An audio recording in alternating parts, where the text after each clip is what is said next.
You are not as in control as you think, and that's the first truth you need to see. You need to start here, not with motivation, not with self-improvement techniques, but with something more uncomfortable. You are not as consciously in control of your reactions as you think you are. Most of what you call decisions are not decisions in the moment. They are conclusions your mind arrives at automatically based on patterns built long before you became aware of them. Let's slow that down. What actually happens inside you before you notice anything? Something happens in your environment. A message is left on read. Someone changes their tone. You make a mistake in front of others. You receive feedback you didn't expect. You think you are reacting to the event, but you're not.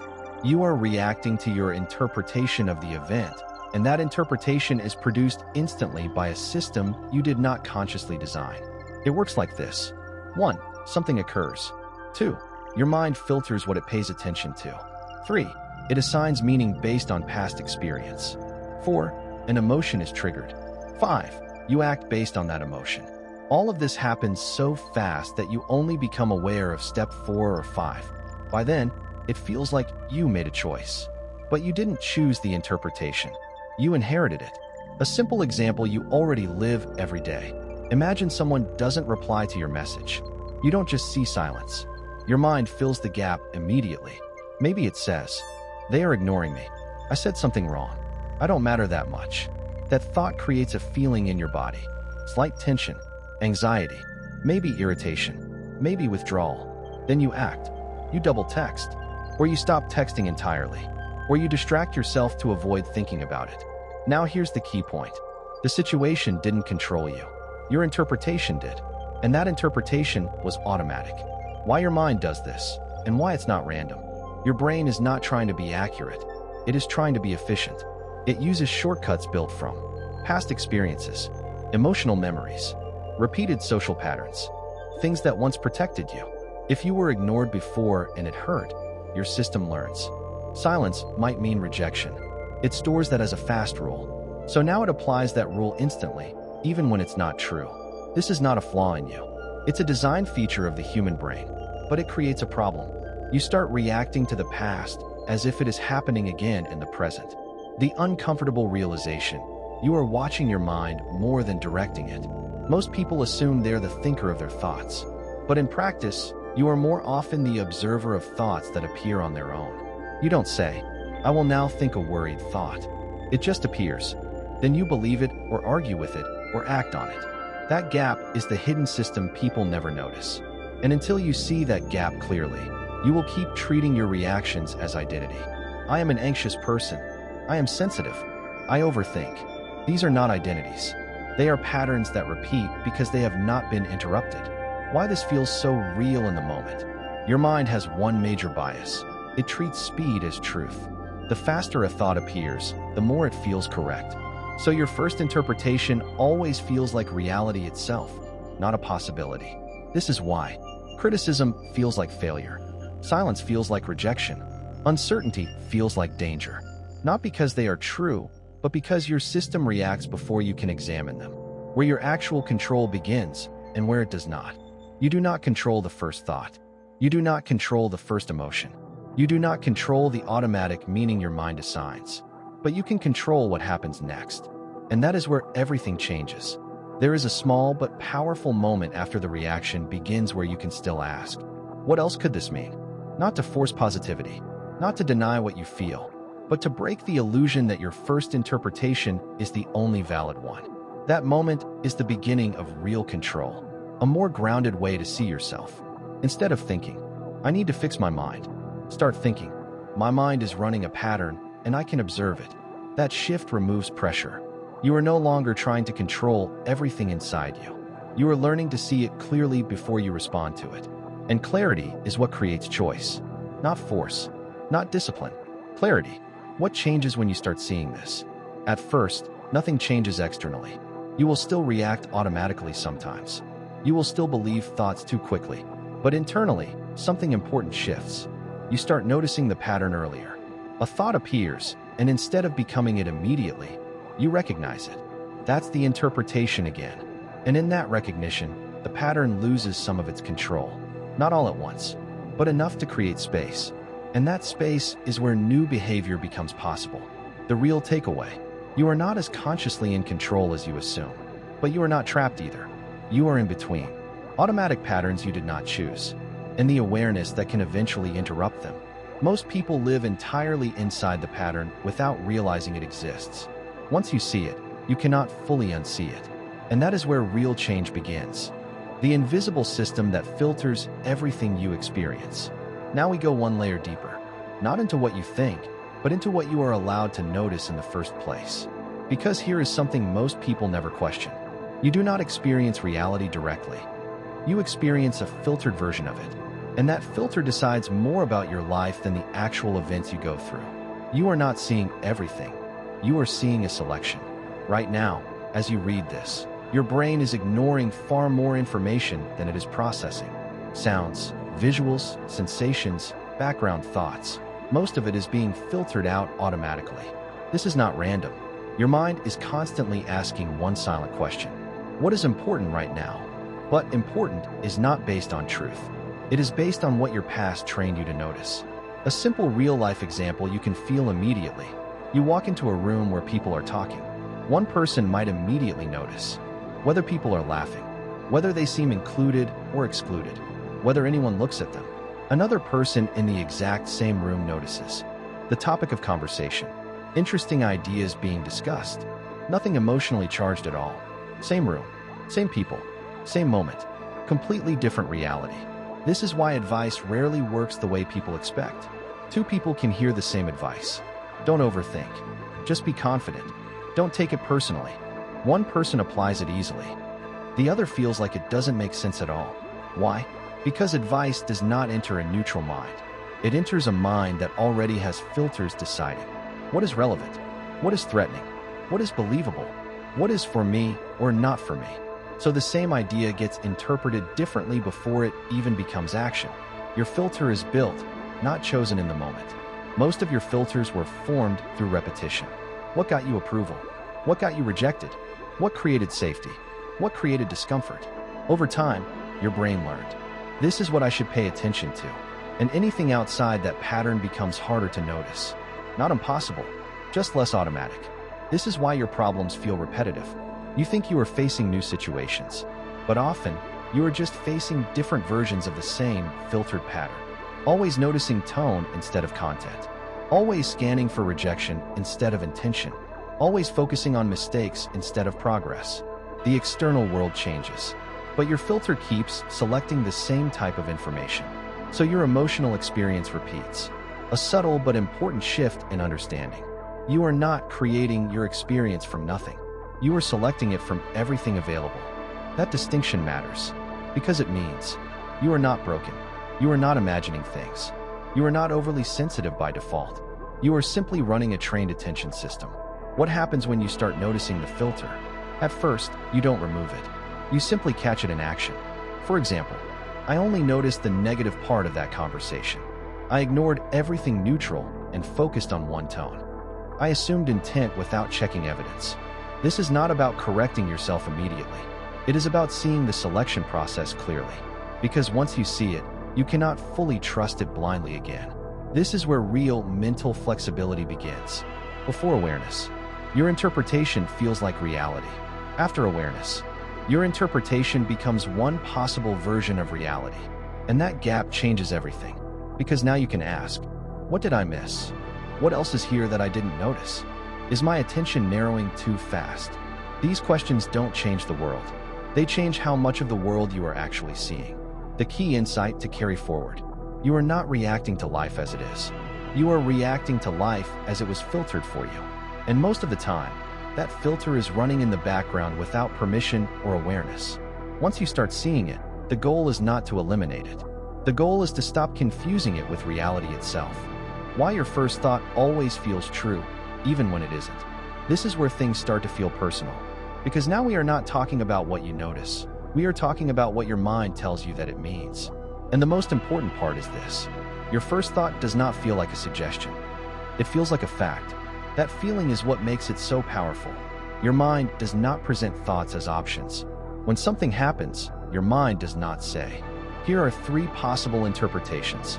It gives you one answer first, and it delivers that answer with emotional certainty. For example, they didn't reply becomes they are ignoring you. They looked away becomes you said something wrong. That silence becomes something is wrong here. Notice something important. There is no hesitation in the experience. Even if the thought is incorrect, it arrives fully formed. Why it feels true instantly. Your brain is optimized for speed, not accuracy. In uncertain situations, it prefers a fast interpretation over a correct one. Because historically, quick meaning mattered more than perfect meaning. Does that sound dangerous or not? Is that person a threat or safe? Is this situation good or bad for me? So your mind learned to answer first and verify later. But modern life is not like that anymore. Most of your triggers are not survival threats. They are social interpretations. And yet your system still reacts like speed equals survival. A real example of how this plays out. You send a message. No reply. Instant thought. They are ignoring me. Now notice what just happened. You did not observe a neutral event and then calmly analyze it. You jumped directly to meaning. And that meaning immediately shaped your emotional state. Slight tension in your chest. Urge to check again. Subtle frustration or anxiety. At no point did you consciously choose this chain. It unfolded automatically. The dangerous part is not the thought itself. Everyone has automatic thoughts. The problem is what happens next. You believe it without questioning it. Not because it is proven, but because it arrived first. Your mind treats first arrival as priority. So the first interpretation becomes the default explanation, the emotional anchor, the story you act on, even when better explanations exist just seconds away. Why alternative explanations feel weaker at first. If someone tells you, they're probably just busy. It often does not feel as strong as your original thought. Not because it is less true, but because it arrives later. And your brain is biased toward the first completed interpretation, not the most accurate one. So even rational corrections feel emotionally late. That delay is what keeps the loop going. This is where emotional reactions are actually formed. Your emotions are not responding to reality. They are responding to meaning. And meaning is not slow or thoughtful. It is instant. So by the time you feel something, the interpretation has already been accepted. The emotional system has already reacted. Your body is already responding as if it is true. This is why it feels like emotions just happen.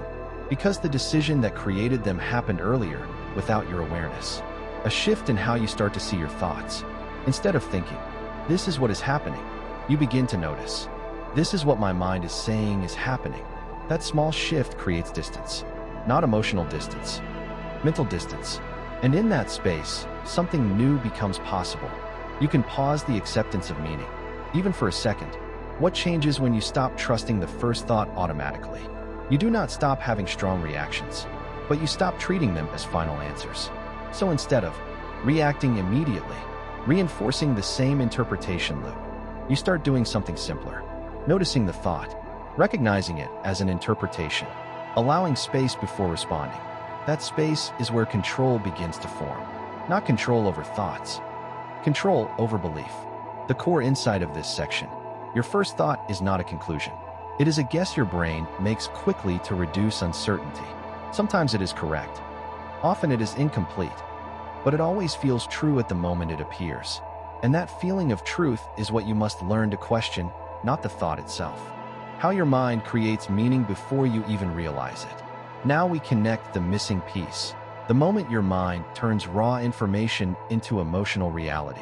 This is the step most people never notice, but it explains almost everything about why you react the way you do. Because you don't feel events. You feel what your mind says those events mean. And that meaning is created instantly, before you have time to question it. Your mind is a meaning-making machine, not a recording device. When something happens, your brain does not store it as a neutral fact. It immediately assigns interpretation. Think of it like this. Raw event, instant translation, emotional response. You never see the raw event in isolation. You only experience the translated version. And that translation happens automatically. A simple example you can recognize immediately. You see someone looking at you and then turning away. Raw data, eye contact, movement away, silence. But your mind does not stop there. It instantly constructs meaning. They were judging me. They think I'm weird. I did something wrong. Notice something important. None of this was observed. It was generated. Why your brain cannot wait before assigning meaning. Uncertainty is uncomfortable for the brain, so it reduces uncertainty by filling gaps immediately. This is not emotional weakness. It is cognitive efficiency. Your mind would rather be wrong quickly than uncertain for too long, because uncertainty feels like lack of control. So it replaces uncertainty with a story, where emotions actually come from. Most people think emotions come from events, but events are neutral. Emotions come from interpretation. Example: event, no reply. Interpretation, I am being ignored. Emotion, anxiety, frustration, insecurity. Change the interpretation and the emotion changes. Not instantly in feeling, but immediately in direction. Why the same situation can produce different emotional lives. Two people can experience identical situations and feel completely different. Not because they are stronger or weaker, but because their meaning systems are different. One person sees silence and thinks, they are busy. Another sees the same silence and thinks, I am being rejected. The external world did not change. The internal translation system did. The hidden problem, you don't see the translation happening. Because the interpretation happens so fast, you experience it as reality itself. You don't think, I am interpreting this as rejection. You think, this is rejection. That shift is subtle but powerful. Because once interpretation becomes identity of reality, you stop questioning it. Why this leads to emotional loops. Once a meaning is created, your mind tries to stay consistent with it. So if the meaning is, I am not valued, your system begins to notice evidence that supports it, ignore evidence that contradicts it, behave in ways that reinforce it. This is not intentional. It is cognitive consistency. Your brain prefers a stable story over a complex one. A real-life pattern most people live without noticing. You feel bad, you search for a reason, your mind produces, meaning you feel worse, the meaning becomes confirmed. Now the loop is complete. But notice the direction. It starts with interpretation, not reality. Reality triggers thought. Thought becomes meaning. Meaning becomes emotion. Emotion reinforces thought. And the cycle continues. What changes when you see this clearly? You stop treating your first meaning as final. Instead, you begin to recognize, this is one interpretation. My mind is filling in gaps. I haven't checked if this is accurate yet. This does not erase emotion, but it interrupts automatic belief. And that interruption is where choice begins. The core insight of this section. Your mind does not show you reality first and meaning second. It shows you meaning immediately, as if it is reality. And until you learn to separate the two, you will keep reacting to interpretations as if they are facts. Emotional reactions are not random. They are built responses. At this point, you might start noticing something uncomfortable. Your emotional reactions don't feel as spontaneous as you once believed. And that's the turning point. Because emotions are not random events that happen to you. They are learned outputs of a system that has been trained over time. Your emotions are not reactions to reality. They are reactions to patterns. When something happens, your emotional response is not created from scratch. It is pulled from memory. Your brain asks, instantly, what has this meant before? And it reuses that response. So if in the past, silence meant rejection, criticism meant failure, distance meant abandonment, then your system replays those emotional outputs automatically. Not because it is true now, but because it was true before. This is why your reactions feel predictable over time. You might notice, you always feel anxious in similar situations. You always overthink certain types of messages. You always shut down after specific triggers. This is not coincidence. It is repetition. Your emotional system learns through reinforcement. If a certain interpretation happened often enough, the emotional response becomes automatic. At that point, you are no longer reacting to the moment. You are reacting to your history. A simple example most people recognize too late. Imagine someone critiques your work. On the surface, it is just feedback, but your reaction might feel much stronger than the situation requires. Tight chest, defensive thoughts, urge to withdraw or prove yourself. That intensity is not coming from the present moment alone. It is coming from every past moment where being wrong felt unsafe, embarrassing, or painful. Your system is stacking memory onto the present. Why emotional patterns are hard to see while you're inside them. You don't experience past learning directly. You experience it as instinct. So when emotion appears, it feels like, this is just how I feel. Not, This is a learned response being activated. That distinction is critical, because what feels natural often goes unquestioned, and what goes unquestioned repeats. The real mechanism, emotional conditioning through repetition. Every time a thought, interpretation, and emotion repeat together, your brain strengthens that pathway. Over time, it becomes faster, automatic, unconscious. So now, instead of evaluating each situation, your system shortcuts straight to the familiar emotional pattern. This is efficient for survival, but limiting for awareness. Why you can predict your own emotional reactions. If you pay attention closely, you can often predict how you will feel in certain situations before they even fully unfold. Not because you are imagining it, but because your system is consistent. Same triggers, same interpretation, same emotion. That consistency is what creates identity-level patterns like, I always overthink. I get anxious easily. I react strongly to criticism. These are not fixed traits. They are repeated loops. What breaks the illusion of randomness? The moment you see that your emotional reactions follow patterns, something important shifts. You stop seeing emotions as weather. You start seeing them as outputs of a process. And processes can be interrupted. Not erased instantly, not forced away, but interrupted. A grounded way to relate to your emotions from here. Instead of asking, why do I feel like this? You begin asking, what pattern is producing this feeling? That question changes your position. You are no longer inside the reaction trying to explain it. You are observing the structure that created it. And that distance is where clarity begins. The core insight of this section. Your emotional reactions are not new events.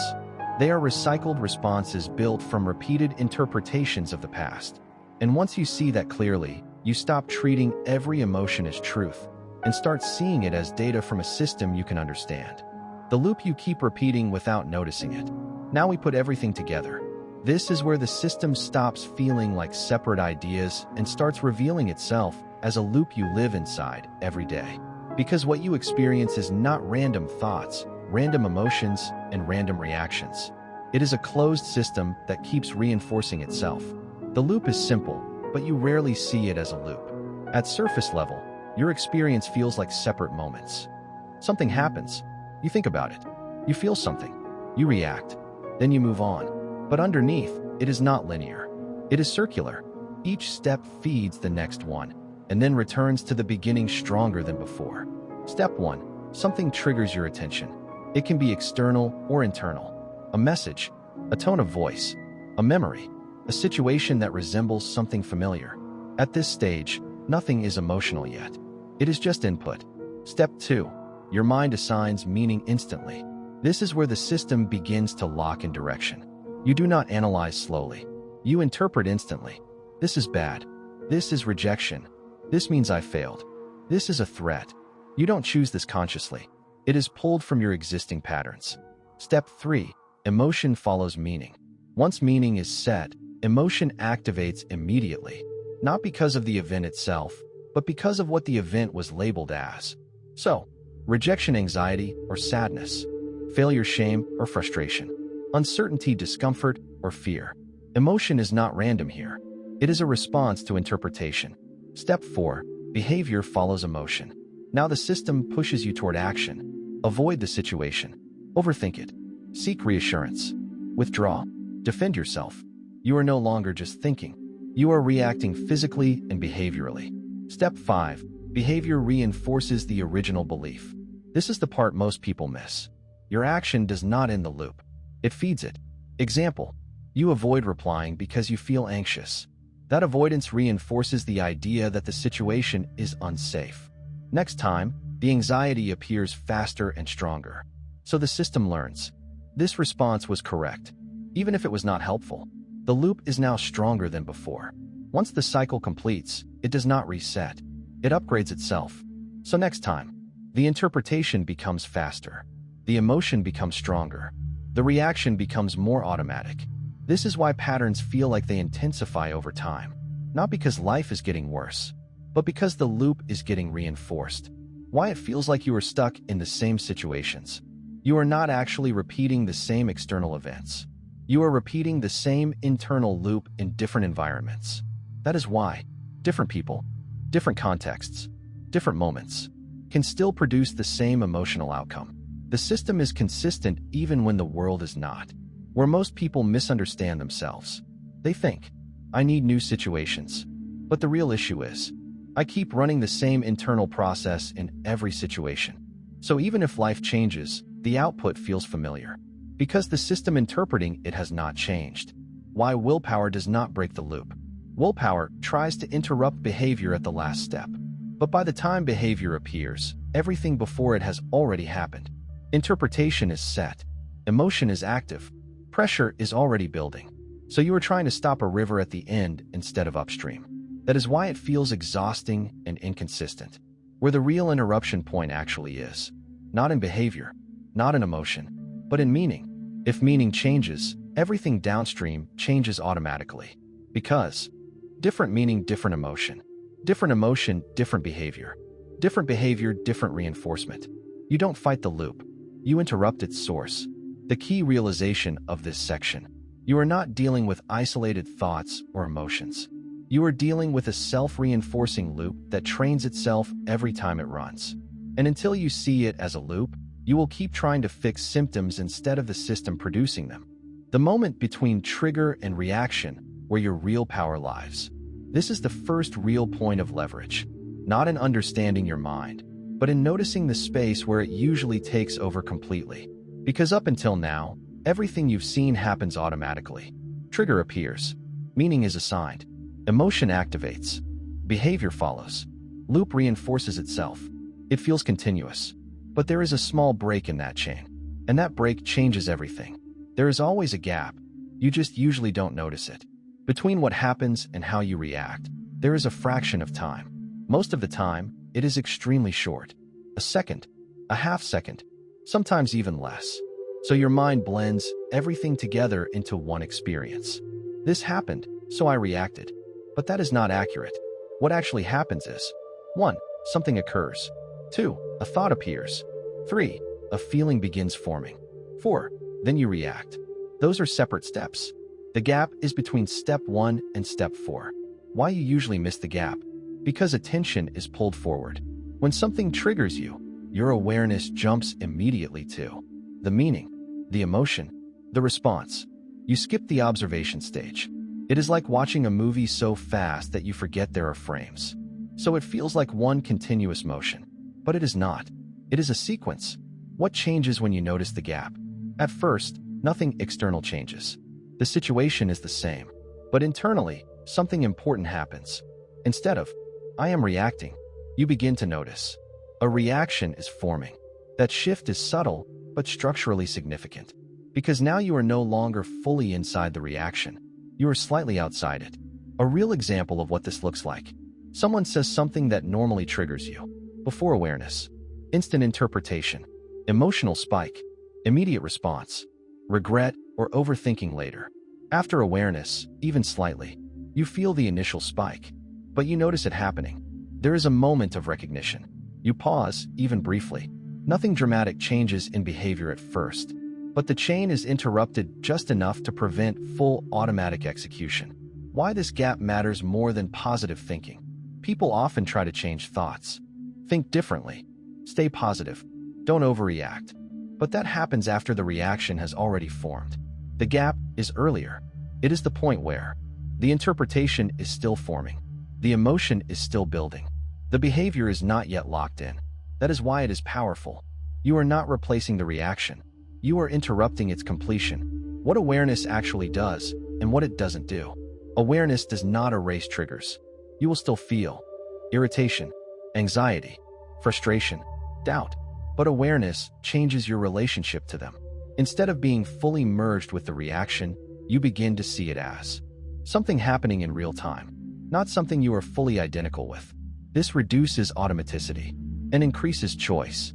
Why this feels small, but is actually structural. Most change attempts focus on outcomes. Stop overthinking. Stop reacting. Feel better. But this level is different. It focuses on timing. Even a 1-second delay between trigger and reaction weakens the loop, reduces reinforcement, creates space for new responses. It does not need to be perfect. It just needs to exist. The beginning of real control. Control does not mean suppressing reactions. It means noticing them early enough to not fully become them. At first, you notice after reacting. Then, you notice during reaction. Eventually, you notice before reaction completes. That progression is the actual shift, not elimination of patterns, but earlier awareness inside them. The core insight of this section: you are not powerless inside your reactions. You are just usually unaware of the small gap where they form. And once you start noticing that gap, even inconsistently, the automatic system stops being fully automatic. How to catch the system while it's running, not after it's too late. This is where theory becomes practical, not by stopping your mind, but by learning how to notice it while it is already in motion. Because up until now, everything has been about understanding the system, how it filters, how it assigns meaning, how it creates emotion, how it loops. But understanding alone does not change anything in real time. You need to learn how to catch it while it is happening. The first rule: you will not catch it at the beginning. If you are expecting to notice the exact moment a thought appears, you are setting the bar too high. That almost never happens at first. Instead, you will notice after you reacted, after you felt something strongly, after you said something you didn't fully mean. That is still progress. Because awareness is not about timing perfectly. It is about noticing it all. Start with the after stage, not the during stage. Most people try to intervene too early in a way they cannot sustain. So start simpler. After an emotional reaction, ask, what just triggered me? What did I immediately assume? What meaning did my mind assign? You are not trying to fix anything yet. You are mapping the pattern. This is how awareness is trained, not discovered. Awareness is not a sudden insight. It is repetition of noticing. Each time you review a reaction, you slow the system down retroactively. You make the pattern visible. You reduce its automatic power slightly. Over time, your brain starts recognizing it faster, not because you forced it, but because you trained attention to see it. The second stage: noticing it while it's forming. After enough repetition, something new happens. You start catching the reaction earlier. Not after it, but during it. You feel the trigger and notice. This is the beginning of my usual loop. At this point, emotion is still present, but identification is weaker. You are no longer fully inside the reaction. You are observing it as it forms. A real example of what this looks like in practice: someone gives you feedback. Old pattern: immediate defensiveness, emotional tightening, mental justification, withdrawal or argument. New awareness: early stage. You feel the initial sting. You recognize the pattern. You notice the urge to react. You pause briefly before responding. Nothing is eliminated, but the automatic chain is no longer seamless. What actually interrupts the system? Not suppression, not forcing calm, not replacing thoughts. The interruption is recognition. The moment you recognize, this is the pattern again, you create distance between you and the reaction, and that distance breaks full automation. Why small interruptions matter more than perfect control. You do not need to stop the reaction completely. Even a slight delay weakens emotional intensity, reduces impulsive behavior, creates room for alternative responses. This is how change actually happens in real systems. Not through control, but through reduced automaticity. The key mistake to avoid: do not turn this into another performance. I should always catch it. I should never react. I need to be aware all the time. That becomes another loop. The goal is not perfection. The goal is increased frequency of awareness over time. Even inconsistent awareness is enough to start weakening the system. The core insight of this section: you do not need to stop your mind to change it. You only need to see it clearly while it is running. And every time you see it, even briefly, the automatic loop becomes slightly less automatic, breaking the pattern without forcing yourself to change overnight. Now we reach the part most people expect to come earlier: how change actually happens once you start seeing the system clearly. But notice something important first. Nothing you have learned so far requires force. Not willpower, not extreme discipline, not personality transformation.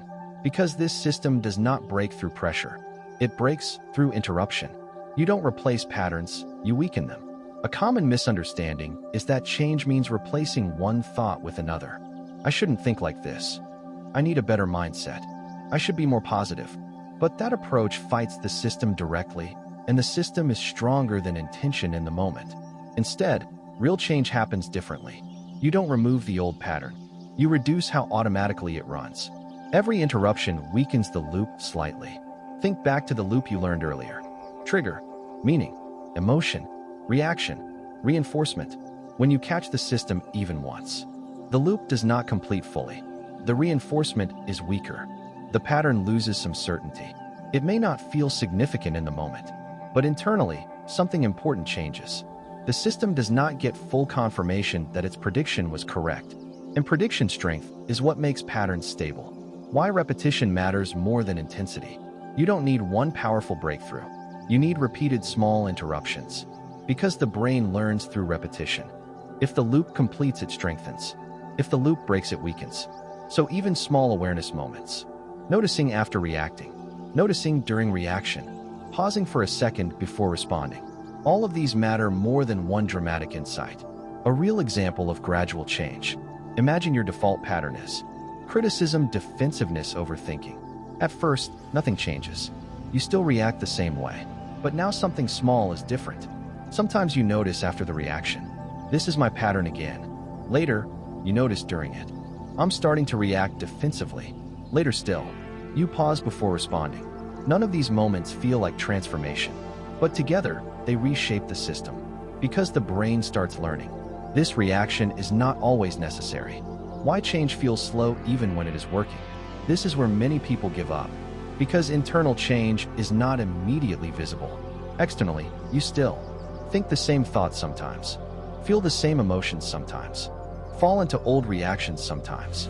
But internally, the system is no longer as certain. And uncertainty in a pattern is the beginning of change. You are not fighting your mind, you are updating it. The goal is not control, it is update. Each interruption is a signal. This is not automatic anymore. This does not always need to run. Over time, the system adjusts itself based on what is repeatedly interrupted, not because you forced it, but because it adapts to new evidence. Why identity starts to shift naturally. At some point, something subtle happens. You stop saying, I always react like this. And you start noticing, I sometimes react like this, but I also notice it now. That shift matters more than it sounds. Because identity is not fixed. It is just repeated patterns described as a label. When repetition changes, identity follows. The core insight of this section. You do not change yourself by force. You change yourself by interrupting automatic patterns often enough that they stop feeling automatic. And when a pattern stops being automatic, it stops defining you. When you realize it was never you, just a program running. This is the moment where everything you've read starts to reorganize itself into a single realization. Not as an idea, but as a shift in how you relate to yourself. Because at some point, if you keep observing your patterns, you start noticing something uncomfortable but freeing. What you called you has mostly been a set of repeated responses running on autopilot. The identity you experience is mostly retrospective. You don't decide who you are in real time. You observe your behavior over time and then label it. I am anxious. I overthink. I get defensive. I am not confident. But those labels are not causes. They are summaries. Your mind looks at repeated patterns and turns them into identity. So what you call you is often just a description of what has been happening most frequently. Why it feels like a fixed identity. Because repetition creates familiarity, and familiarity creates certainty. So when you react the same way hundreds of times, it starts to feel natural. It starts to feel permanent. It starts to feel like this is just who I am. But what actually happened is simpler. You ran the same loop enough times that it became predictable. Predictability feels like identity. What changes when you start seeing the mechanism? At first, nothing about your behavior instantly disappears. You still react. You still overthink. You still fall into old patterns. But something internal shifts. You stop confusing repetition with definition. Instead of, this is me, you begin to notice, this is a pattern I've been running. That difference seems small, but it changes your entire relationship with yourself. A simple analogy that makes it clearer. Imagine a song on repeat in the background of your life. If you hear it long enough, you stop noticing it as separate sounds. It becomes part of the environment. That is what your patterns are like. Not identity, just repeated playback. And when you finally notice it again, you realize it was never you making noise. It was a track playing automatically. Why this realization feels unsettling at first? Because identity gives you structure. Even if it is limiting, it is familiar. So when you see that many of your reactions are automatic, the mind resists. If this is automatic, then who am I? If I'm not my reactions, what is left? This discomfort is normal. It happens when a stable self-image starts becoming flexible. But this is where freedom actually begins. Because if your patterns are learned, they are not permanent. And if they are not permanent, they are not your identity. They are your current configuration. And configurations can change. Not instantly, but gradually, through awareness and interruption. The shift that actually matters. You stop trying to become someone else, and instead start noticing. When the system is running, when it is repeating, when it is taking over, this changes your role. From participant observer selector. Not perfect control, but increasing awareness of what runs automatically. The core insight of this section, what you call you, is often just a collection of repeated mental and emotional patterns. And once you see them as patterns instead of identity, you are no longer fully inside them. From automatic living to intentional awareness, what actually changes after? This is the final shift, not in understanding the system, but in how you live inside it day to day. Because everything you've learned so far leads to one practical outcome. You stop living purely on autopilot, not by eliminating it, but by noticing it often enough that it no longer fully runs the show. At first, nothing in your life looks different.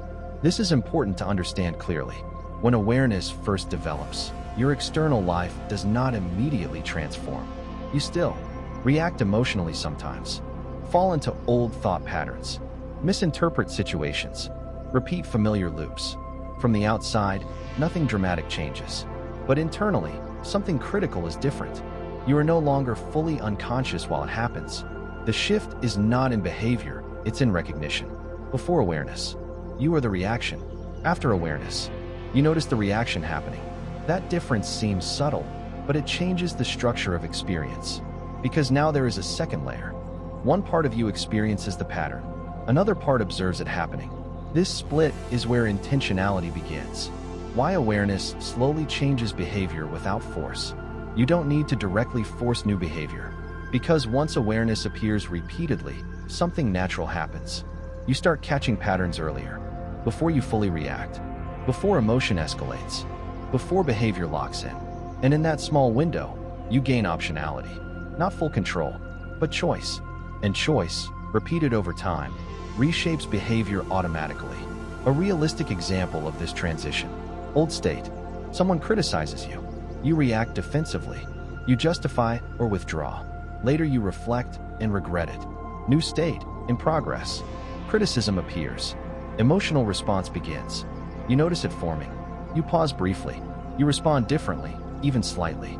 Nothing is perfect, but the pattern is no longer automatic. And that is the real change. Why intentional living still feels unstable at first. Because you are between two systems. The old automatic one, the emerging aware one. So you will still switch between them. Sometimes you react unconsciously. Sometimes you observe and choose. This inconsistency is not failure. It is transition. The system is not broken. It is updating. What actually stabilizes over time. Not perfection, not constant awareness, but frequency. You begin to notice more often. I'm in a reaction again. This is my old pattern. I don't have to fully follow this. And each time you recognize it, you weaken automaticity. Slowly, awareness becomes more familiar than reaction. And what is familiar becomes default. The end result is not a different personality, but a different relationship with yourself. You don't become someone else. You become someone who sees thoughts instead of being them, notices emotions instead of obeying them immediately, recognizes patterns instead of identifying with them. Life does not become emotionless. It becomes clearer, less automatic, more intentional. The core insight of this final section. You are not escaping your mind. You are learning to live with awareness inside it. And once awareness becomes frequent enough, it quietly becomes your new default way of being.